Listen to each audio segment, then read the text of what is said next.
আসসালামু আলাইকুম, শুভেচ্ছা নিন।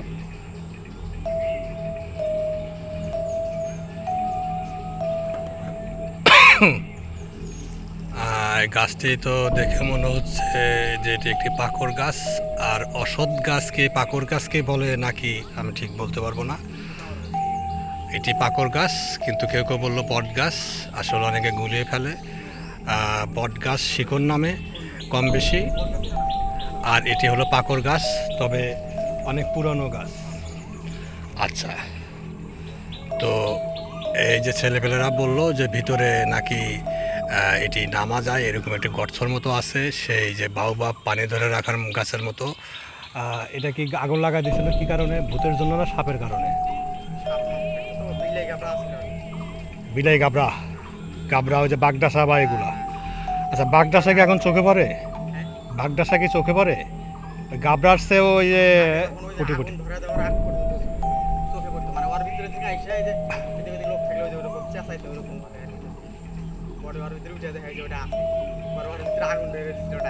ও আচ্ছা, তো কথিত আছে যে এটা কত বছরের গাছ হবে? 100 বছর, 100-200?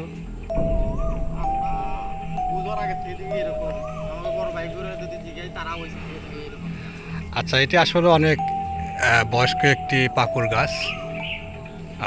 আসলে এটি একটি ভূতের পাকুড় গাছ। দুষ্ট ভূত জিন বসবাস করে এলাকায়, এরকমই মানে কথা প্রচলন আছে যে এখানে এই দুষ্ট জিন ভূত কখনো শিশু বাচ্চার রূপে, কখনো পুরুষের রূপে, কখনো নারীর রূপে চলাচল করে থাকে।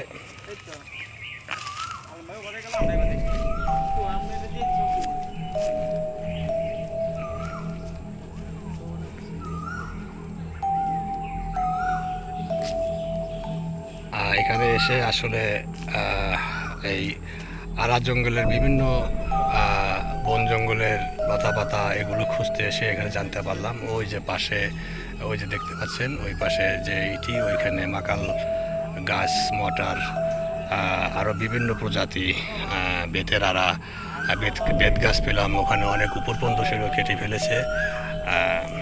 তো এখানে তারপর মটার গাছ মেসাকের সেগুলো ওখানে দেখেছি। তো একেবারেই এর কাছে ওখানেই শুনতে পেলাম, ওখানে লোকজন ছিল, মেয়ে ছেলে শিশু বাচ্চারা বললো যে একটি ভূতের গাছ আছে ওখানে। সেই গাছটি আর এই অংশে, পিছনের অংশে শুনলাম যে সন্ধ্যার পরে সচরাচর মানুষ চলাচল খুব কম করে থাকে। ওই যে কিছুক্ষণ আগে আসরের আজান দিল, তখন শিয়ালের ডাক শুনতে পেলাম। এই যে একটি বিষয় আসলে মনে এসে গেল যে আজান দেওয়ার সময় মাইক যতই জোরে বাজুক, অন্য অন্য কোনো বিষয় দিতে দেখা যায় যে কুকুর শিয়াল কখনো ডাকে না, কিন্তু আজানের সময় কুকুর শিয়াল ডেকে থাকে। তো এটি ইসলাম ধর্ম বিশারদ যারা আছেন তারা একটি কথা বলে থাকেন যে দুষ্ট জিন এরা যখন আজান দিতে থাকে, মানুষকে যখন মসজিদের থেকে আহ্বান করার ডাকটি শুরু হয়ে যায়, তখন এইসব দুষ্ট জিন, আর জিন তো আছে, এটি তো মুসলমান হিসেবে বিশ্বাস করতেই হবে, তখন সেই জিন দিক বিদিক ছুটোছুটি করে। আর সেগুলো দৃশ্য দেখেই আর ওই কুকুর শিয়াল ডাকতে শুরু করে। তো শিয়ালের ডাক আসলে আজান যখন দিল তখন আমি শুনতে পেয়েছি। আসলে এই পশু পাখিরও নানান ক্ষমতা আছে আসলে, যা মানুষের নেই। কারণ বিদেশে দেখা যায় যে যেখানে শোনা যায় যা এমনকি ভূমিকম্পর হবে, কি হবে সেসব আলামত, এবং প্রাকৃতিক আরও বিভিন্ন দুর্যোগ আলামত, যেগুলো আসলে এই পশু পাখির আলামত চালচলন থেকেই মানে মানুষ অনেক কিছু বিশ্লেষণ করে বের করতে পারে। যেমন বিড়াল, কুকুর, এগুলো তার পরিচিত মানুষের পা অনেক দূর থেকে পার শব্দ শুনতে পায়, এমনকি পাশের গ্রামে কি রান্না হচ্ছে সে ঘ্রাণও কুকুর, বিড়াল এসব প্রাণী নাকে পেয়ে যায়। আসলে যে ক্ষমতাগুলো মানুষেরই নেই, তো এইসব পশুর রয়েছে।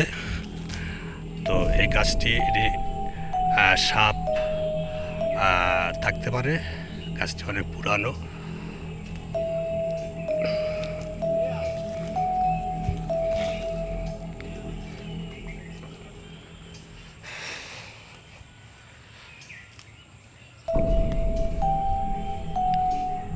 তো ভূত আসলে জিন তো আছে, তো যাই হোক, জিন ভূত এগুলো আমি কখনো দেখিনি ব্যক্তিগতভাবে।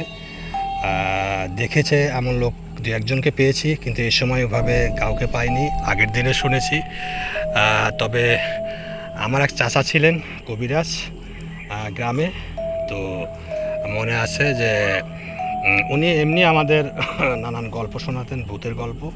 আর কারণটা হলো যে চাচা ভূতের গল্প শোনাতেন, তবে উনি যে ভূতের কবিরাজিটা করতেন এটি কোরআন হাদিসের কোনো আয়াত, কোরআনের আয়াত বা এসব ধারায় নয়। আসলে এর বাইরেও জাদুমন্ত্র রয়েছে, সেই সব জাদুমন্ত্র দ্বারাই উনি ভূতের কবিরাজি করতেন। আর উনি আমাদের নানান গল্প শোনাতেন, কেননা গল্প শোনানোর ফাঁকে তার কিছু চাতুরতাও ছিল। সেটি হলো যে ওনার বেশ কিছু গরু ছিল। আগের দিনে মানুষ রাত্রে গরু বাড়ি থেকে বের করে নিয়ে যেত।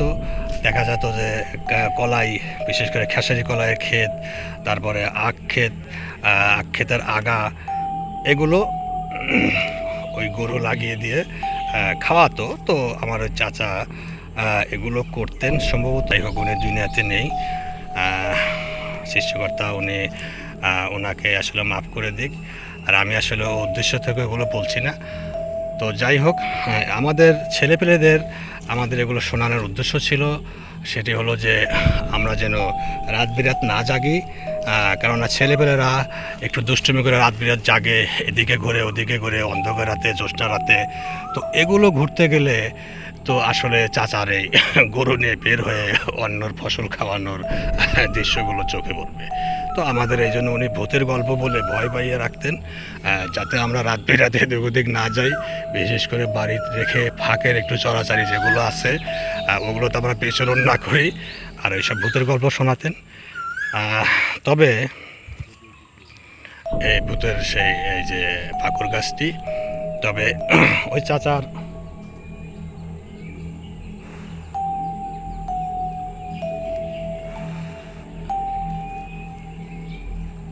চাচার একটি মানে ভূতে ছাড়ানো একটি রোগী দেখেছিলাম। এটি 1988 সালের আগের কথা। গ্রামের বাড়িতে জ্যোৎস্না রাত্রি ছিল, মনে আছে। তো উনি আমাদের গ্রাম থেকে বেশ কয়েক গ্রাম দূরের এক ভূতে ধরা কবিরাজ। আসলে ডাক্তারি ভাষায় এগুলো মানসিক বিভিন্ন বলে থাকে, তো ওগুলো বিতর্ক যাব না। তো নিয়ে আসার পরে ওনার সাথে একজন লোকও আসে। তো আসার পরে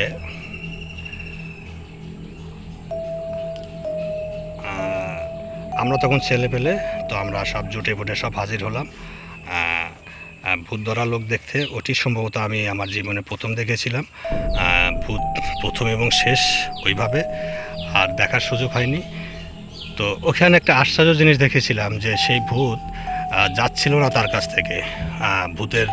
ভূত ছাড়ানোর জন্য কী যেন পদ্ধতি, সরিষা বড়া দেওয়া, তারপরে ফ্যানের শিকড়, আরও কী যেন, এগুলো সব প্রয়োগই আমার এক চাচা ছিল, খুব গোয়ার্তুমি, তাকে দিয়ে সব করাচ্ছিল। কিন্তু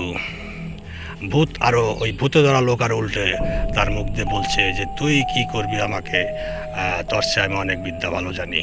তো এসব বলার এক পর্যায়ে চাচা বলল যে বুঝছি। তখন নিশাদল একটি মুদিখানা দোকানে পাওয়া যায়, কি হয় আমি ঠিক বলতে পারবো না। তো সে দোকান থেকে নিশাদল আনালো। ওই নিশাদল যখন নাকের ভিতরে দিল, তখন ওই ভূতে ধরা লোক সে বলে ফেলল যে, মানে উদ্দেশ্য ছিল যে তুই এর লোকের কাছ থেকে ছেড়ে যাবি। তো তখন বলল যে হ্যাঁ আমি যাব। তখন সে হার মানছে ওটা নাকের ভিতরে দেওয়ার পরে। তখন তার আগে যখন ওই লোকটি ওই অবস্থায় ছিল, মানে ভূতে ধরা অবস্থায়। তখন একটি আশ্চর্য জিনিস দেখেছিলাম, যে জন্য কথাগুলো বলতে হলো। যে সেটি হলো যে যে লোক আমাদের গ্রাম থেকে অনেক দূরে বাড়ি, অনেক দূরের গ্রামে বাড়ি, ওই লোককে যখন জিজ্ঞেস করতেছিল চাচা বা আমাদের ভেতর থেকে কেউ, যে বল এই কি বলে এই লোকের নাম কি। এখন 7 গ্রাম দূরে থেকে এসেছে ওই ভূতে ধরা রোগী লোকটা, তার অবশ্যই এই অঞ্চলের মানুষের নাম জানার কথা নয়, বাপের নামও জানার কথা নয়। কিন্তু সে আশ্চর্যজনকভাবে, এমনকি জ্যোৎস্না রাত্রে, গ্রামের অঞ্চলে তো আগে জ্যোৎস্না রাত্রে মানে আগবাড়ি রাস্তা হিসেবে ব্যবহার হতো, বিভিন্ন হাটুরের মানুষ, বিভিন্ন মানুষ চলাচল করতো, ওইসব মানুষও থামিয়ে ওইসব দৃশ্য, তাদের নামও জিজ্ঞাসা করা হয়েছে ওই ভূতে ধরা লোকটিকে। কিন্তু আশ্চর্যজনকভাবে সেই ভূতে ধরা রোগী, সে তাদের নাম, পিতার নাম, এমনকি বাড়িও তাই বলে দিতে সক্ষম হয়েছিল। তো এই দৃশ্যটি আমি আমার ছোটোবেলায় দেখেছিলাম।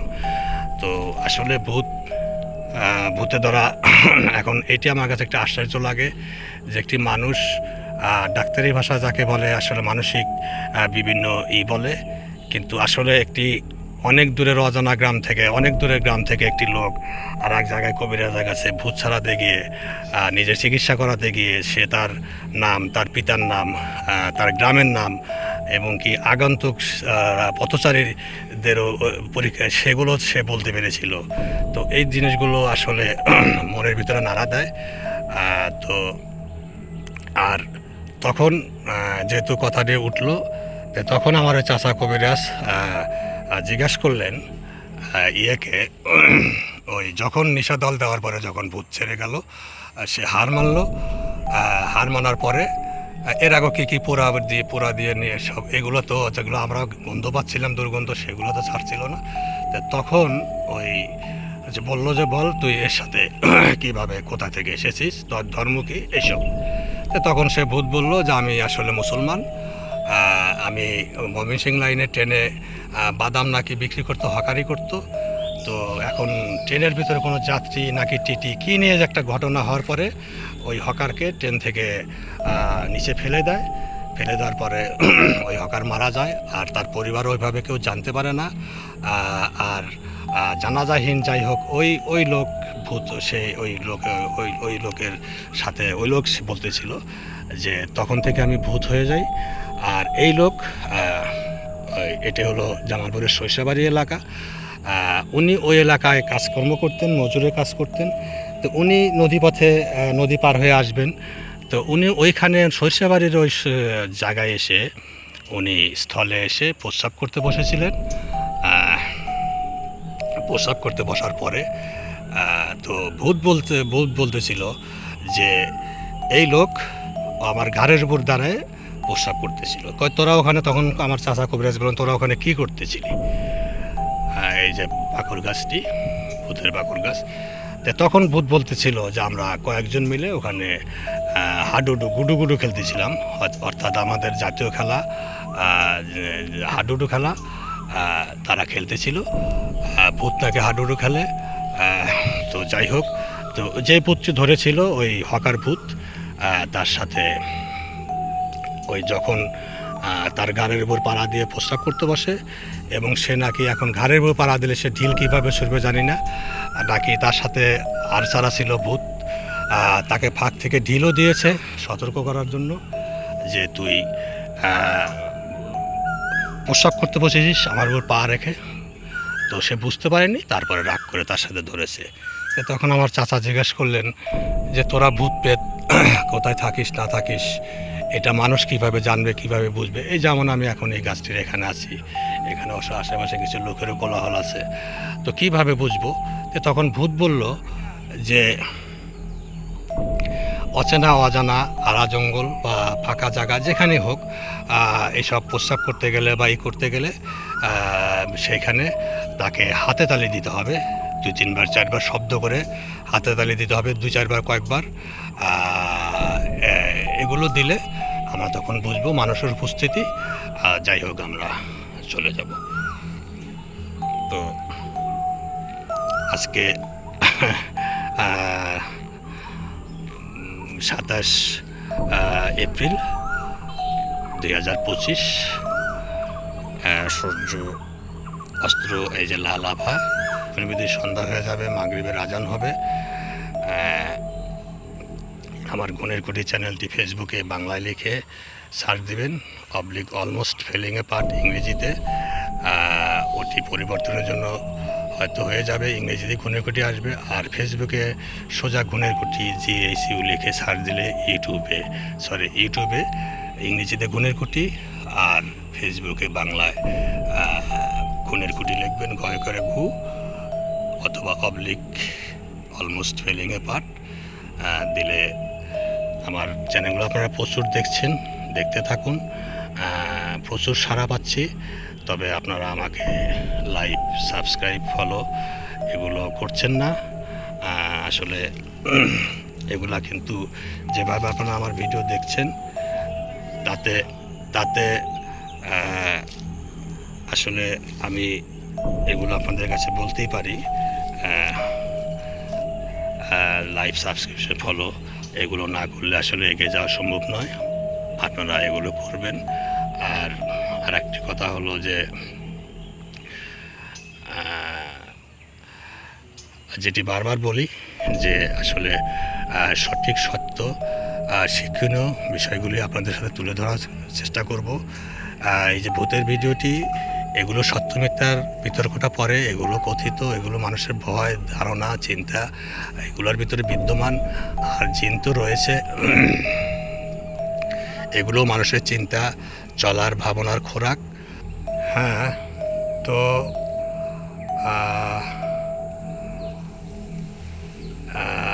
এখানে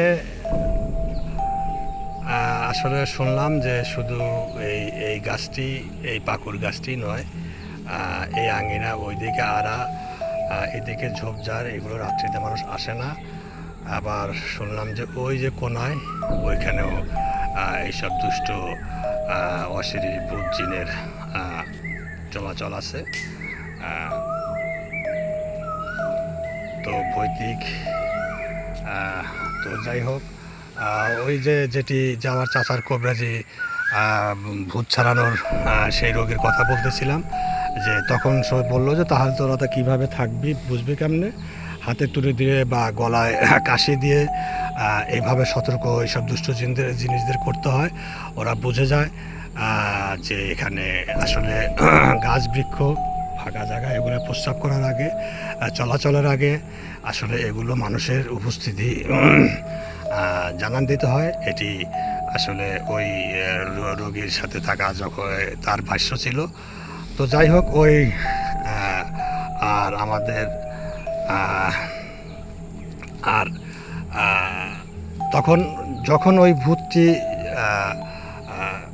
চাচা যখন বললো যে তুই তাহলে এখন এর কাছ থেকে সেরে চলে যা, কিভাবে যাবি, তখন চাচা বলল যে তুই এক কাজ কর, খেতে যে মই দেয়, বাঁশের মই গাছে ওঠার জন্য, খেতে মই দেওয়ার জন্য, মাটি সময় করার জন্য, তো বললো যে ওই মইয়ের ভিতর দিয়ে তুই যাবি। আসলে ওই মইয়ের ভিতর দিয়ে যাওয়া বলতে ওই রোগী সহ কীভাবে আশ্চর্যজনকভাবে যায় এটা আমি শুনেছি, কিন্তু আসলে দৃশ্যটা দেখিনি।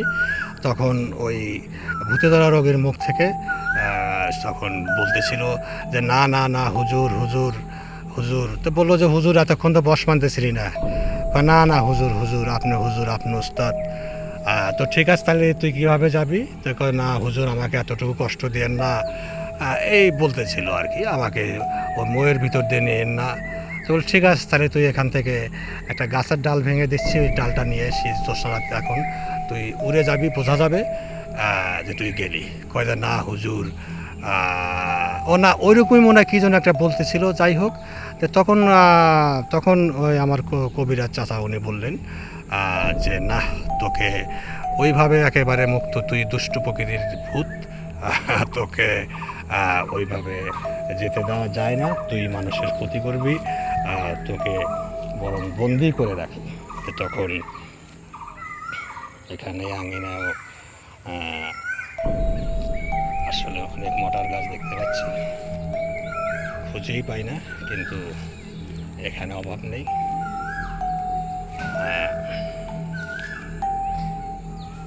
তোকে এভাবে ছাড়া যায় না, করে না হুজুর আমার জীবনটা নষ্ট করে দেন না, ভূতের ধরা রোগী তা বলতেছিল। তো বললো যে তুই তো ভূত, তোর আবার জীবন কী রে? কয় না হুজুর আমার কি বলেন এইসব কথা বললো যে না না না তোকে এভাবে ফ্রিভাবে যেতে দেওয়া যাবে না। তা তখন বলল যে তুই একটা বোতল নিয়ে আসি, তুই বোতলের ভিতরে পানি দিল, যে বললো বোতলের ভিতরে তুই প্রবেশ করবি, প্রবেশ করে তোকে মুখ আটকিয়ে তোকে তখন সম্ভবত বর্ষার দিন ছিল, সামনে একটা খাল ছিল, বেশ খরস্রোতা খাল। বললো যে ওই বোতল তোর ওর ভিতরে ফেলে দেবো, তুই চিরকাল তুই বন্দি হয়ে থাকবি। তো আমরাও জানি যে এসব আছে, যে এসব দুষ্ট বুজ্জিন বোতল কলস এগুলোর মুখ বয়ে সেই দত্তর গল্প ফেলে দেওয়া হয়, জেলে জাল ফেলে বাঁচালো, এরকম অনেক কিছু আর কি। পরে মুক্তি হলো, বল কী চাই, আবার মুক্ত করার পরে সেই জেলেকেও করলো, ভূত আরও ক্ষতি করলো। এইসব আসলে মানুষের চিন্তায় চলমান অনেক পুরানো রয়েছে। যে তখন আমিও কৌতূহল দেখালাম, কারণ ওই ছোকরা দলের মানে বলা যায় যে নেতা আমিই ছিলাম। একটা ছোকরা বলতে আসলে আমাদের বংশ অনেক বড় বংশ ছিল, আমরাই আমাদের এই চাস্তো ভাই এগুলো দিয়ে অনেক সব আর কি, পুরা এক গ্রাম আমরাই বলা যায়। তো যাই হোক, পুরা গ্রাম আমরাই এরকম মানে শত শত লোক নিয়ে একটি বংশ, শেখ বংশ। তো যাই হোক, আমরা চাস্তো ভাই এইগুলো দিয়ে আমরা সবই। তো এর আবার মানে ছিলাম আমি নেতা, আমাকে মান্যগুণ্য করতো, মানতো। তো তখন আমার উপর দায়িত্ব পড়লো নাকি আমি কৌতূহল করে বললাম, অনেক আগের কথা তো, যে ঠিক আছে বোতল আনা হলো, বোতল পানি এবং ভূত ওই রোগী মুখে দেয় বোতল দিয়ে, যা যা বলে চাচা গিয়ে পড়ে যায়। তো মনে হয় যে চলে গেছে, তখন ওই নাকের ভিতরে আবার নিশাদল দেওয়া হয়। নিশাদল দেওয়ার পরে শোয়ানো সেই রোগী, কারণ রোগী তো শুয়েছিল, শোয়ানো সেই রোগী আবার উঠে বসে বলে হুজুর যাই। কয় তুই এখনও যাস নাই? আচ্ছা যাই হোক। তারপরে এক পর্যায়ে বোতলের ভিতরে মনে হয় প্রবেশ করে গেল, বোতলের মুখটি আটকে দেওয়া হলো। মানে এটা কেন বোঝা গেল যে যখন ওই ভূতে ধরা রোগী সে বলতেছিল আমি কোথায় এসেছি, অমুক তমুক, কেন তার সাথে লোকজন বলতেছিল, আমরা যারা ছিলাম এসে বলে বুঝলাম যে সে সুস্থ, ভূত তার কাছে চলে গেছে। তো যাই হোক, আমি সেই বোতলটি আমার কাছে নিয়ে এলাম, আমার কাছে ছিল। তো আসলে ওই ছিপি আটকানো, ছিপি মানে হোমিওপ্যাথি দোকানের যে যেটাকে মুখেরই এক জাতীয় ছিপি বলে, ওই জাতীয় ছিপির বোতল না, প্যাসেরই কোনো ছিপির আটকানোর বোতল হবে, সে তো আগের কথা। তো সেই বোতলটা আমি নিয়ে এলাম। তো আমি ওই বোতল এবং আমাদের সাথে সঙ্গী সাথীরা মিলে ওই বোতল বারবার কাত করে দেখতাম, যে আর ওটা আমি কাউকে দিলাম না, আমার কাছেও রাখলাম। বাড়িতেও সবাই জেনে গেল যে এই ঘটনা। আমি ভূতের এদিকে বাড়িতে রাগারাগি, কারণ আমি কিছুদিন আগে একটি কাজ করেছিলাম, যেটি হলো যে নদীভাঙা এলাকায় আসলে উজানে কোথাও নৌকা ডুবেছিল, সেখানে মানুষ, এটা ধারণা বা শুনেছিলাম যে তলিয়ে গিয়েছিল মানুষ। বর্ষার দিনে আখ খেতে পারে, বাতাসের স্রোতে ধাক্কায় একটি মানুষ পুকুরের ঘেউও আমরা শুনেছি। তো ওইখানে একটি মানুষ, তার লাশ ওখানে আটকা ছিল। তো পরবর্তীতে ওই লাশের মাথাটা ওখানে বেশ কয়েকদিন যেতে হয়তো মাথার খুলিটা শুধু শুনেছিলাম। আমাদের গ্রামে একজন, সেও আর এক মানে নটরাজ, সে ওই মাঠের সেই মানুষের ওই মাথাটি নিয়ে এসে তার খেতে, তার ধান ক্ষেত, গম ক্ষেত, এসব খেতে কাকতারুয়া, যেটি ওই যে বাঁশ দিয়ে কালো কাপড় বা বিভিন্ন কাপড় দিয়ে ছিন্ন, উপরে মাটির হাড়ি দিয়ে মানুষের চোখ দিয়ে ছিন্ন, কাকতারুয়া বলে।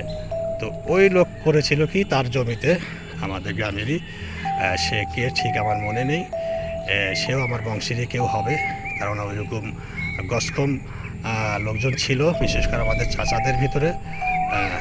তো দেখা যেত যে দুপুর রাতে গিয়ে আখ ক্ষেতের ভিতরে একবারে গভীরে গিয়ে আখ খেয়ে আসতো। এরকম মানে অদ্ভুত অদ্ভুত লোকজন আসলে ছিল। তো এরকমই কেউ হবে।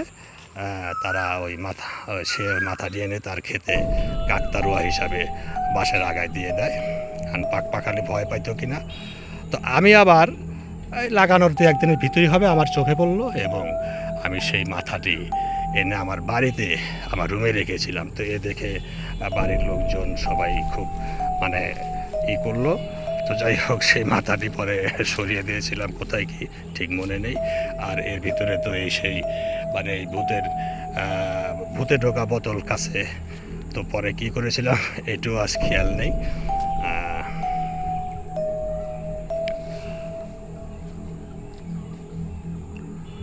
তো ওই বোতলটি নাড়াতাম, পানির উপরে যে একটি মোটা স্তর থাকে, মোটা হয়ে এরকম কাত হয়, এটাই মনে করতাম যে হয়তো এটাই ভূত হবে। তো যাই হোক, এখন ভূত আসলে সে ওখানে প্রবেশ করেছিল কিনা, আর আসলে ডাক্তারি ভাষায় মানসিকও বলে, আবার জিনও আমাদেরকে বিশ্বাস করতে হবে অবশ্যই। আর সবই রহস্যময়, সবই রহস্যজনক, কেননা এই মহাবিশ্বের কাছে, বিশ্ব ব্রহ্মাণ্ডের কাছে পৃথিবী একটি বালুকণার অস্তিত্ব না। আর সেখানে এক একটি মানুষ, এক একটি অস্তিত্ব, ক্ষুদ্রতর। এই মহাবিশ্বের প্রকৃতি সম্পর্কে মানুষ, আমাদের নিজস্ব ছায়াপথ সম্পর্কেই মানুষ তার ধ্যান জ্ঞান রাখে না। যে ছায়াপথের মাঝ পথে পৌঁছাতেই আলোর গতি 1,86,000 মাইল হিসাবে ধরলে, সেখানে পৌঁছাতেই নাকি 1,000 লক্ষ আলোকবর্ষ লাগবে। আর অন্য গ্যালাক্সি ছায়াপত্র রয়েছে। তো রহস্য এই বিশ্ব ব্রহ্মাণ্ড, মহান সৃষ্টিকর্তা। আসলে সব কিছু নিয়ে আমাদের বিতর্ক করা ঠিক নয়। আসলে আমরা কতটুকুই জানি, কতটুকুই বুঝি। আর যেটি বললাম যে এই পৃথিবী যেমন ভয়েজার সম্ভবত, যেটি এই সৌরজগৎ, আমাদের সৌরজগৎ পার হয়ে অন্যদিকে গিয়েছে, সে রিসেন্টলি কিছুদিন আগে একটি ছবি পাঠিয়েছিল পৃথিবীর একটি বালুকণার মতোই, সেখানে সে দেখাচ্ছিল। যাই হোক, এখন 6:10-11 বাজে। সবাই ভালো থাকুন, সুস্থ থাকুন। গুণের কুটি ফেসবুকে বাংলা লিখে, ইউটিউবে ইংরেজিতে গুণের কুটি লিখে আমার চ্যানেলটি ফলো, সাবস্ক্রাইব, লাইক, কমেন্টস সব করুন। দেখছেন, আরও বেশি বেশি দেখুন। এই আঙিনার আসলে শেষই দেখছি না ভিডিও করার। আসলে আমি একটু কৌতূহল সবসময় কৌতূহলপ্রিয় লোক।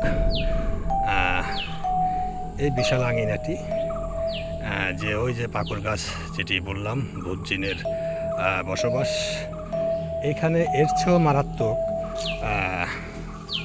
মারাত্মক একটি রয়েছে। বললো যে ওইখানে ওইভাবে মানুষ ভয় পায়, সবাই জানে।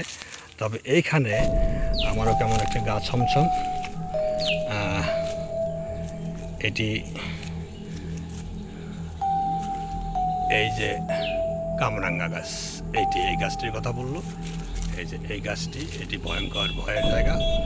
আর ওই যে এখানে এই যে চাচি বললেন যে এইখানে মানুষ সবসময় ভয় পায়। এই যে পিঠাসরা গাছ, এই যে কামরাঙ্গা গাছ, এই ঝোপঝাড়টি। চাচি, এখানে যে বললেন যে এই কামরাঙ্গা গাছটা না, ওই জায়গায় যেমন আজকে এই যে এখন সন্ধ্যা হয়ে গেল, কিছুক্ষণ পর গেলেও মানুষ ভয় পাবে, কিন্তু ভয় আছে। আর ওই পাকুর গাছ, কিন্তু ওখানেও ভয় আছে।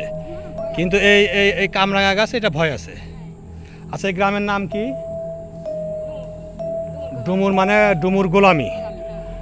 ইউনিয়ন হলো বহুলি, সিরাজগঞ্জ। আচ্ছা, ঠিক আছে। এগুলো গোবরের জ্বালানি, আমাদের এখানে ঘষি বলে, গরুর বর্জ্য।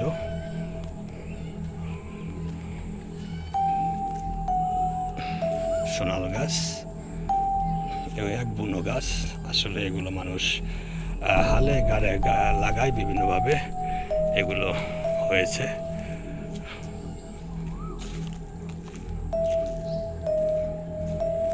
এটি এক পুরানো অনেক ঐতিহ্যবাহী বাড়ি, যে আঙিনা এগুলো দেখালাম,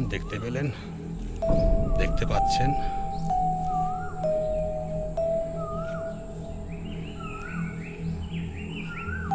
আমাদের ফেসবুক ও ইউটিউবের গুড়ের কুটি চ্যানেলটি সাবস্ক্রাইব করুন। দেশে ও বিদেশে থাকা বাংলাভাষী সবাইকে ধন্যবাদ। আল্লাহ হাফেজ।